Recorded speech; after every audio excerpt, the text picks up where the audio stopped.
6 years after the first episode of Mobile Suit Gundam, Tomino and his crew would return to continue their journey in shaping the story of humans, new types, and mobile suits with the groundbreaking Zeta Gundam. And friends, let me tell you, this is one of the greatest, probably my favorite entry in all Universal Century. This anime takes place 7 years after the end of the 1-year war. 7 years after the mythical and tragic battle of the Earth Federation and Zeon in Aobaoku.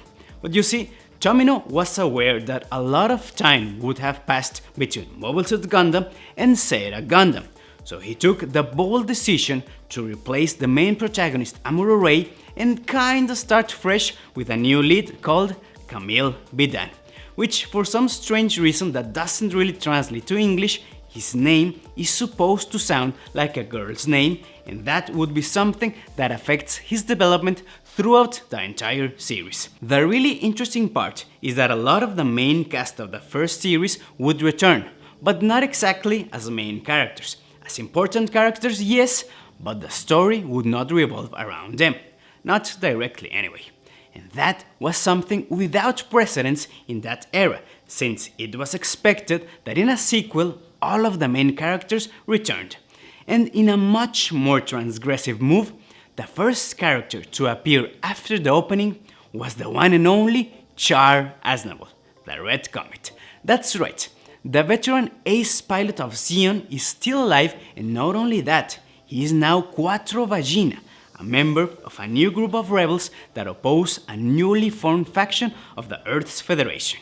So just by hearing that initial premise of Zeta Gundam, we know that Tomino and his crew are up to the challenge to tell a new story, to do what was not expected in this new series, to change everything we knew about Gundam. So friends, I'm Absa, and buckle up, because Zeta Gundam is a very different and savage story. So savage that here's where the creator earned his nickname, Yoshiyuki Kill 'Em All Tomino.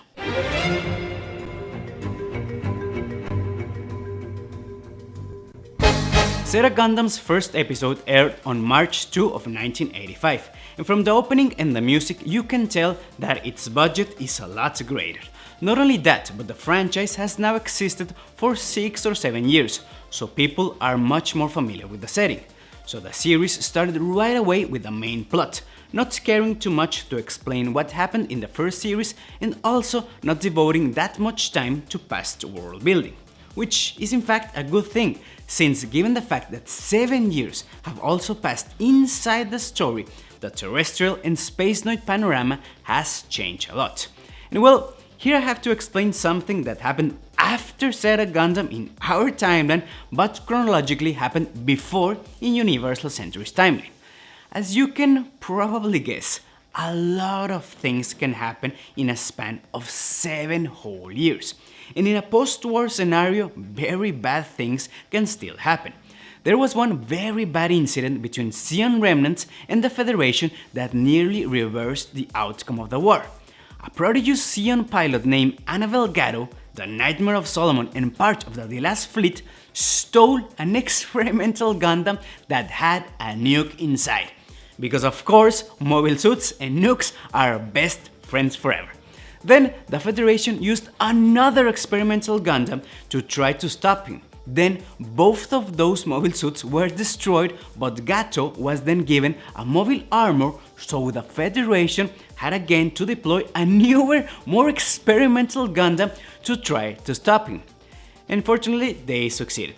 But this mega incident prompted the Federation to create an elite special force whose only mission was to eradicate Zeon remnants. All of this is explained in much more greater detail in the amazingly animated Stardust Memories OVAs. The story is a little bit dorky and not really necessary for you to understand Zeta, but is definitely a joy to watch, and I have to say that the mechanical designs are very cool. So yeah, give Stardust Memory a try if you have the chance. As I was saying, there are new factions in Earth and space. On the one side, we have the Earth Federation, the greatest military power of the Earth sphere and the space colonies. But now, Formed by the best of the Federation, we have this new elite subgroup that exists with the sole mission to counter any rebel group of Zeon remnants or others. This group is called the Titans, but I'm gonna call it the Titans because that's how they pronounce the word in the series, and even though at first I found that super hilarious and weird, now I can't read the word Titans without pronouncing it Titans. Sorry, Webster. The thing with the Titans is that they think very highly of themselves and act as if they are truly the best of the best. And also, they do have access to experimental technology, a vast budget, and a lot of leeway in their action. But in reality, they are very brutal and cruel in their actions and decisions, to the point that you can consider their operations as atrocious as Zeon's one-year war operations. But as I said, in 7 years a lot of things can happen. So as Titan's infamy grew, a new group emerged to try to counter their brutal actions. They are called the Anti-Earth Union Group, also known as the AEUG. And let's clear this confusion first. The AEUG is not actually against Earth, nor exactly against the Federation.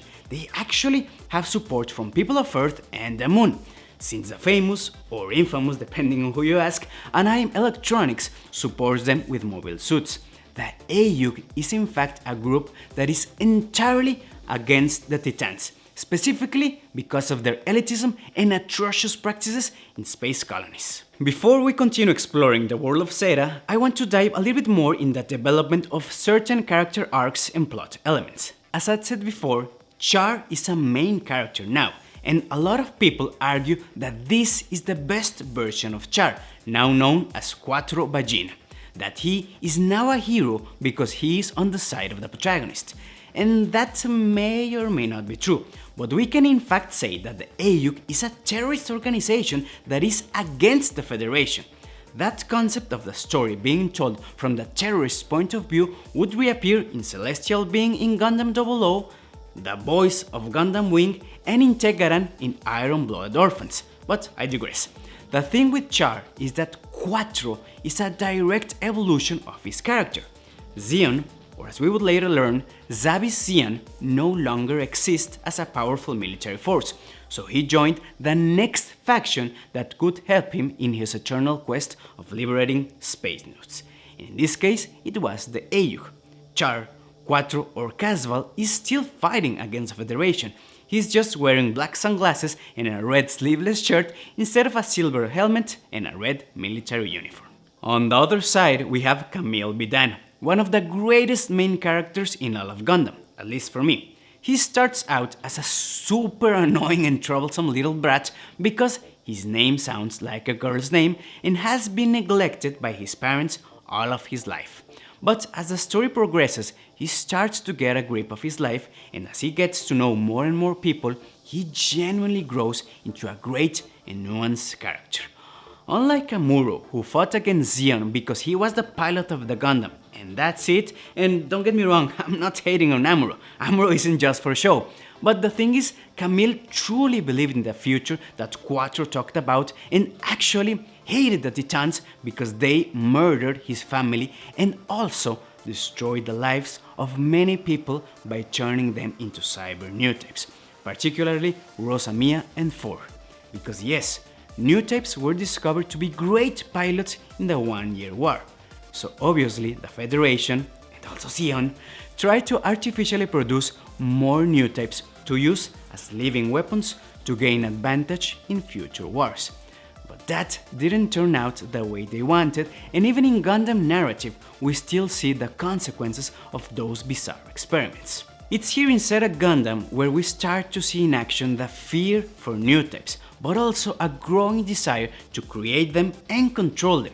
In fact, Amuro Ray, the hero of the one-year war and one of the few new-type soldiers still within the Federation, is kept in a mansion in a kind of house arrest because he is feared for his abilities. So, to put matters in perspective, the hero of the previous series is now imprisoned in a place where he is being watched 24/7 by the Federation. That's the level of panic towards new types. Zeta Gundam is a very different series. You can even say that it's a more mature Gundam. A story that Tomino and his crew had more time to plan and execute, and even though it's a series that has existed for more than 3 decades, the way that its themes are structured feel very relevant today. The Titans are racist and elitist, and they care little for the world they're supposed to be protecting. The AEUG, even though they have the great, incorruptible and legendary Bright Noah, they are still terrorists who are fighting against the establishment with a rogue army and fugitive soldiers. We may be rooting for them since they are the protagonist, but they are not without their sins. Camille is a boy that slowly but surely grows to a man. He falls in love and then loses his love interest. He rebels against Quattro and many more things, whilst he gradually realizes that he is a very powerful new type who is greatly affected by the feelings and emotions of all the others. The villains are phenomenal, especially those of the second half of the series, who are very well written to the point that you love to hate them.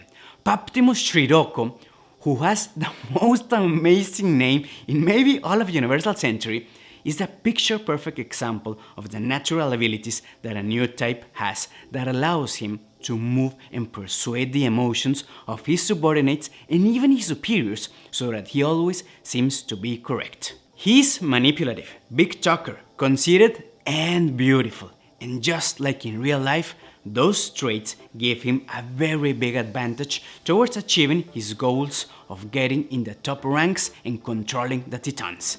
And it also doesn't hurt that he is his biggest fan. And speaking of beautiful, Haman Karn of Zeon is not that far behind on conspiring towards her own goal, and even though we would see her in full glory until Double Zeta Gundam, here she is the femme fatale unofficial leader of Axis Zeon, a Zeon faction that is supposedly being guided by Minerva Sabi, docile Sabi's daughter who is too little to actually take command. Minerva would be very relevant in Unicorn Gundam, but right now she is just a figurehead for Haman to take action. In Zeta's stories, Axis Zeon is a little bit more of a passive player that will ally with anyone who is convenient in that precise moment, since Haman's true goal is to be the one who revives Zeon's glory as a space force to be reckoned. As you may have already guessed, I have been sprinkling and glimpsing here and there story bits of Zeta Gundam, but with that you can already tell that Universal Century got a lot more complex here. Not the Federation, nor the AEUG, or even Zeon are completely good or bad guys. They may vary in brutality and tactics and operations, but neither is the good side or the bad side. Even inside each faction there exist traitors and sellouts, and also very loyal soldiers. The truth is that, like in real life, there are few and far in between persons that will truly earn your trust. That's why I like Zeta Gundam. That's what I find super interesting and revolutionary. But without further ado, let's explore the most important parts of Zeta Gundam's story.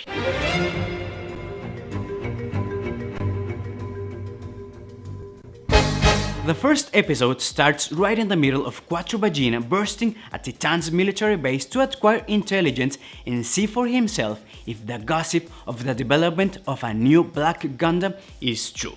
Camille, being the son of 2 Titan scientists, lives in Green Noah 2, the exact same place where the Titan's base is located.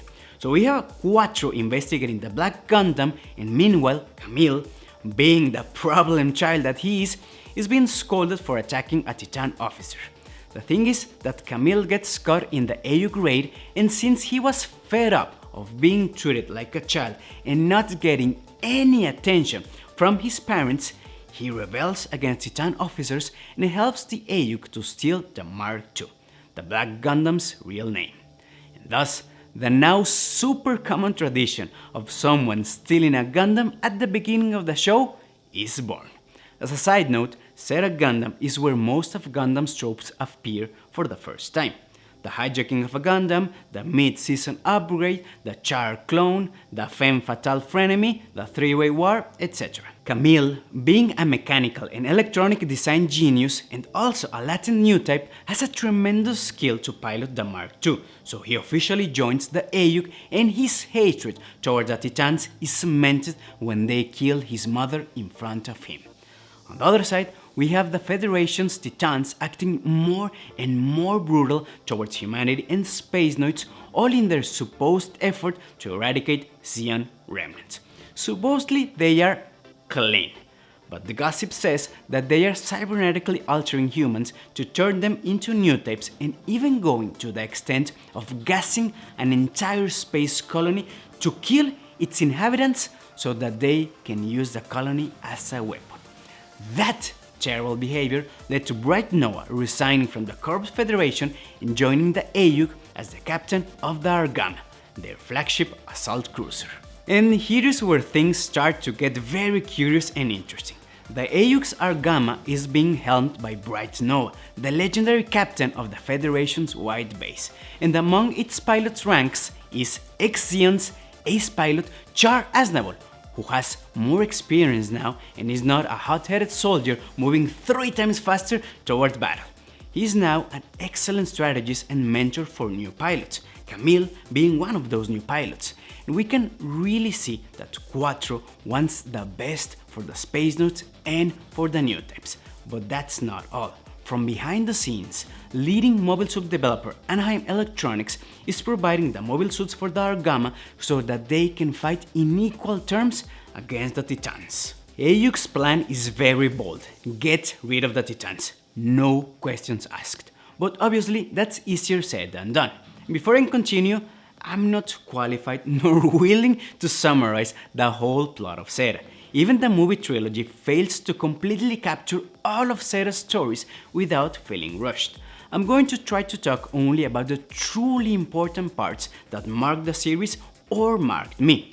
The first one is more or less in the beginning with the first heavy attack of the AEUG to Jaburo, the Titans' headquarters located in Earth.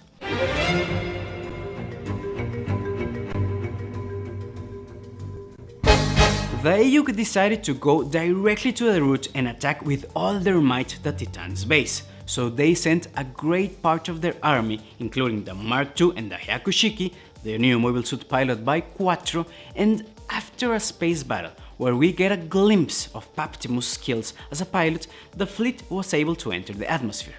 But what they didn't know was the fact that the Titans wanted to move their base of operation to space, so Jaburo was only defended by old and partially useless mobile suits. This is where AEUG starts to realize that something is wrong. And it sure did, since Titans expected this attack, so they abandoned the base and left a timed nuclear bomb. These guys are really the worst. They don't care about anything but themselves. The AEUG left as soon as possible by stealing the Audomla, but it was a very disappointing and problematic outcome, since they were unable to deal a blow to the Titans and a good part of their pilots were stranded on Earth. But here they were contacted by Karaba, or Karaba, I don't exactly know how it's pronounced, I think it's Karaba, AEUG's Earth counterpart organization, who is also plotting against the Titans. Karaba is led by Hayato Kobayashi, who we may know from Mobile Suit Gundam as the pilot of the gun tank. He has a way for the pilots to reach space again.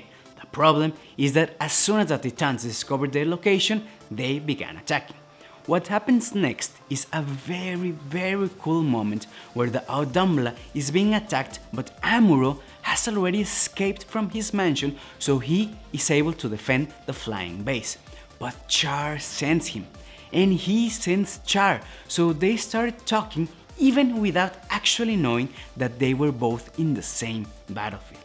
This is where Camille finally confirms that Quattro is really Char, but he's okay with that. I really like this part, especially the version of the movie with newer animation. And I mean, Char and Amuro were staunch rivals, so they really knew each other. But now they are both a little bit older and a little bit wiser, and they are witnessing the birth of a new generation of pilots and the new war. But now they are fighting on the same side. What follows next is one of the best parts of Zeta, with Amuro and Char talking about the future and how Amuro is still a little bit afraid of going to space again. But Char is still striving to free everyone so that their soul is not weighed down by gravity. I love that phrase. Anyway, both have similar opinions but different ways of acting, but this will be the last time that they chat in a peaceful way. Here, they are teammates trying to stop future new types like Camille from being used as a living weapon. After that, Quattro and Katz, a son of Hayato, are able to return to space with a couple of mobile suits, among them the Hyakushiki. After the shuttle launch, the Adamla departed for New Hong Kong, which came under attack by the Zeta Gundam, a new experimental weapon made by the Titans, which was piloted by Cyber Newtype for Murasame. Camille obviously stepped up in his Mark II to try to fight off the Zeta Gundam. The problem being that the Zeta Gundam was an immense half-mobile suit, half-mobile armor with a mobile fortress mode that made it kind of impenetrable. The Zeta Gundam is an interesting weapon since it's derived from the Mark II and the Zeon, so it includes the Psychomo system. That's why 4 was the only one capable to pilot it, and her orders were to eliminate Amuro Ray, who she thought was the pilot of the Mark II. After the battle, 4 snuck into the city as a civilian in order to search for Amuro, yet she encountered Camille, another new type, and just as Lale and Amuro, or Lale and Char, they instantly connected on a very deep level and they formed a relationship, sadly unaware that they were enemy pilots. This is another plot-heavy part where we learn about the terrible ways that Titans treat people. Even worse when those people are lab rats being used to try and recreate new type powers. 4 tells Camille that she was a war orphan adopted by the Murasame Research Lab. There, the Earth Federation forces used and trained her to become an artificial new type. All of her memories were erased and she was assigned the name 4. And the Titans even had the nerve to blackmail her into working with them and fighting the AEUG so that she could recover her memories. Here, we also learn that cyber new types are not stable at all. They obtain huge psychic powers and mecha piloting skills, but with that also come huge mood swings, brain damage, and painful headaches. So yeah, if Zeon was bad, the Titans are worse. Camille tries to calm her down, and even after revealing their allegiances, he tries to persuade 4 to join the AEUG, but she's totally broken by Titan's indoctrination, so getting her memories back is more important than anything else. As I said before, this is a very emotional part where we are able to see the true inhumanity of what the Titans are doing and how Camille is forced to mature and grow. He now learns the other parts of the Titans' actions, the operations that don't involve war or killing per se. Yet, they are something even worse: the destruction of the human spirit. Anyway, Camille is unable to persuade her, but in a glimpse of sanity, she helps him to get to space. It's after this battle that the boy receives his Zeta Gundam, a mobile suit designed by himself in order to take his pilot skills to the next level. And well, regarding 4, this would not be the last time we see her. In the future, 4 would be forced once again to fight against Camille in the Zeta Gundam, but this time she sacrificed herself to save him from a surprise attack from Jared, a Titan pilot who shined only because of his inability to defeat Camille and as a very bad Charclore and prototype Charclore. And even though Camille received the Zeta Gundam, the true battle is just about to start. And that would happen in the Black Ocean, lit by starlight, missiles, and beam sabers. Space.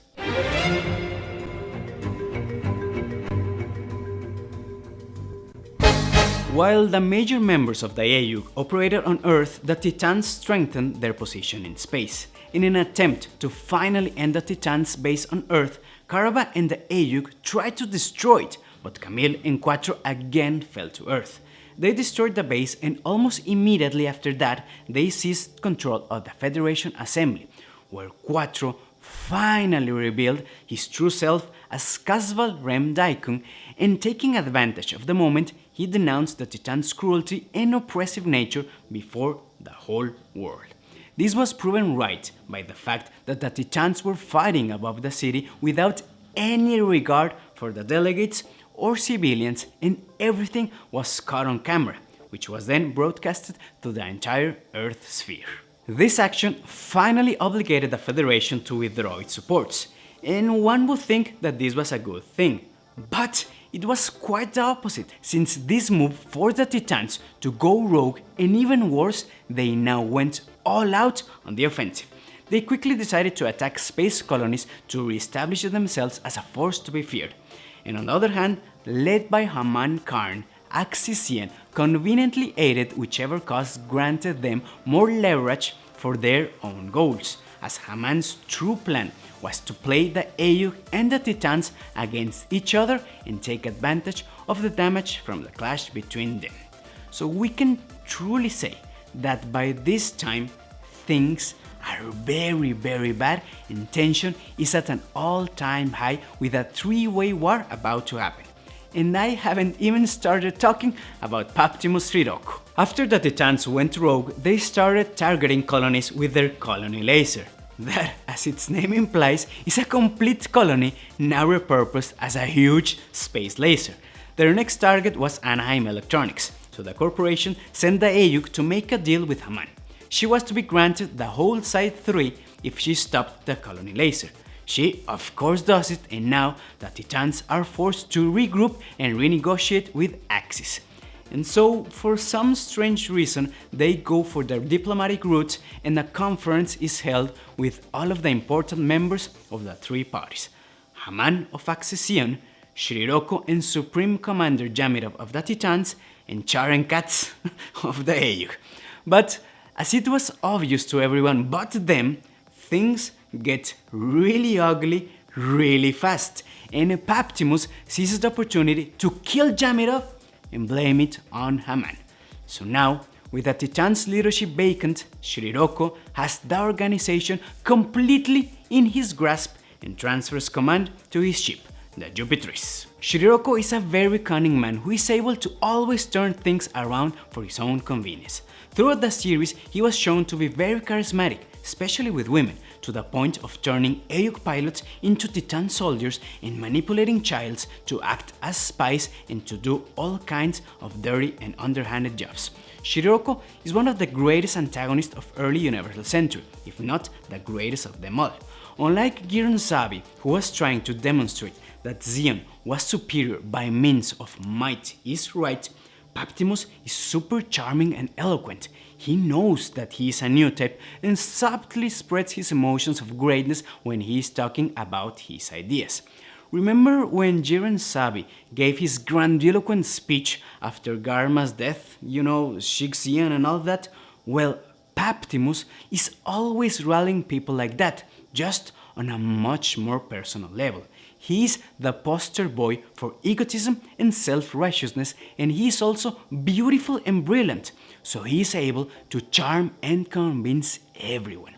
I think that Paptimus is a great villain because he never doubts that he is wrong in any way or form. Every action he takes is justified for his goal, and we have seen that in real life, especially in our modern times. I know that Giron was compared to Hitler, but Paptimus is more like this new wave of extreme political figures that act according to their own will without any regard for the rest of society. However, I'm not here to talk about contemporary politics, I'm here to talk about Zeta Gundam. After Paptimus took control of the remaining Titans forces, we now have three separate armies: the Titans, the AEUG, and Axis Zeon. Haman now is in control of the colony laser, and the asteroid Axis is set on a collision course with the Moon City Granada. In other words, towards the headquarters of the AEUG. So Operation MAELSTROM starts, where AEUG ships would continually circle the Axis fleet and fire into the center, creating the impression of a giant whirlpool. Aside from a few losses, the AEUG was able to prevent the crashing of the asteroid and recapture the colony laser. The plan then was to use the colony laser to wipe out the remaining Titan's ships. But Paptimus wasn't going to allow that, so the final three-way battle starts precisely around the colony laser. Shiroko tried to disable the laser before it could be positioned to destroy the remaining Titan ships, but he was confronted by Camille in battle. Meanwhile, Quattro tried to help Camille by handling Haman's Cubole, but her mobile suit was way more advanced than the Hyakushiki, so he was practically defenseless against her. Now, I'm going to enter spoiler territory. I know that it's a series that's more than 30 years old, but if you haven't watched it, now is the time to skip to the ending of this video. Okay, first let's talk about the fight between Camille's Zeta Gundam and Paptimus the O. Prior to this battle, we had been seeing that the Zeta Gundam had some strange power to channel Camille's new type abilities. Supposedly, this was achieved by the Zeta's biosensor, which is a variant of the Psychomo system. In the final battle, Camille was able to bring forth an enormous amount of energy to the Zeta Gundam with that sensor, and he was also a very powerful new type. That energy was then manifested as the souls of every new type and cyber new type that had been killed.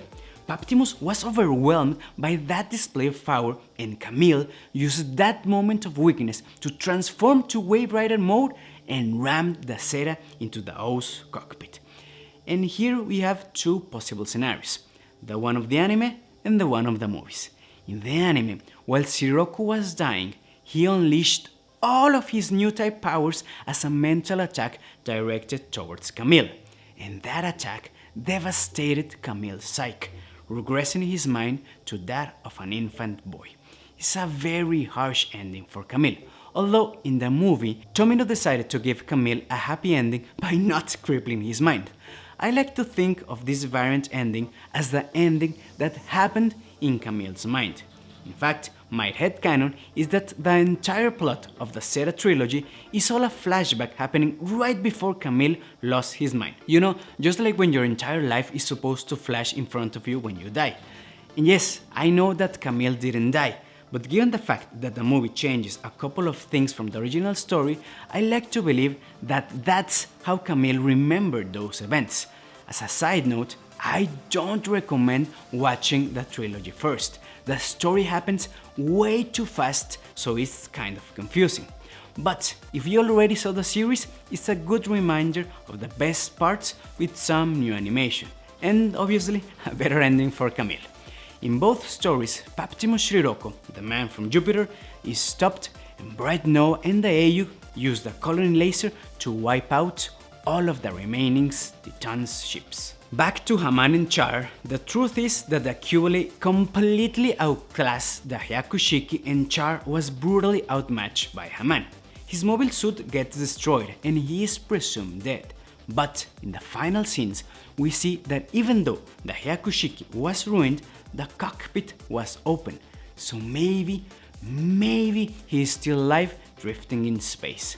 This would be the last time that we saw Char, until his triumphant return as the leader of Neo Zeon in the movie. He and Amuro do not appear in Zeta's sequel, Double Zeta Gundam, even though they do appear in the opening. The thing that many people complain about is that Char's evolution towards Quattro is understandable, but Quattro's evolution towards Casval, the commander of Zeon, is a little bit out of character. Fortunately, there are a lot of pieces of information of certain events spread all throughout different media, and in the PlayStation game, a very old game, we have a short clip of Char's ending. There, we can see that Char felt Camille's sadness and how his spark was obscured by the demise of his soul. Char truly cared for Camille as he represented the newer generation, the hope of a peaceful future where new types could be free. But even though Camille was the future, as with previous generations, war was the only language that humanity understood. That broke all of his hope of a new and better tomorrow for new types and spacenoids, since people of Earth have never felt the freedom of space, and probably never will. Their souls will always be weighted down by gravity, so they will never understand nor accept spacenoids and new types. He reached the tragic conclusion that the only way was forcing earthnoids to leave, so he started to prepare for his final war against the Earth Federation. That game is not actually canonical, but that's probably how he evolved from the Quattro of Zeta to the casual leader of Neon of Char's counterattack. Or well, that's more or less what works for me. Anyway, the Titans were destroyed, but it was a very tragic victory for the AEUG as they lost a lot of their ace pilots and resources. And not only that, but the threat of Axis Zeon, who left the battle almost completely unscathed, is still there, and now they have the military might to oppose the Federation and the AEUG. So Axis Zeon is rebranded as Neo Zeon, and just as Haman wanted, now it's their time to attack.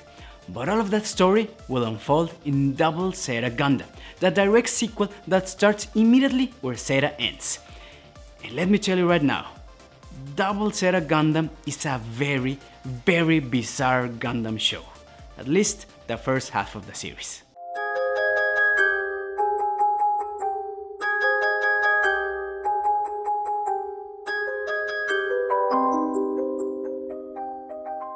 Okay, so let's take a couple of breaths since this was a lot of information.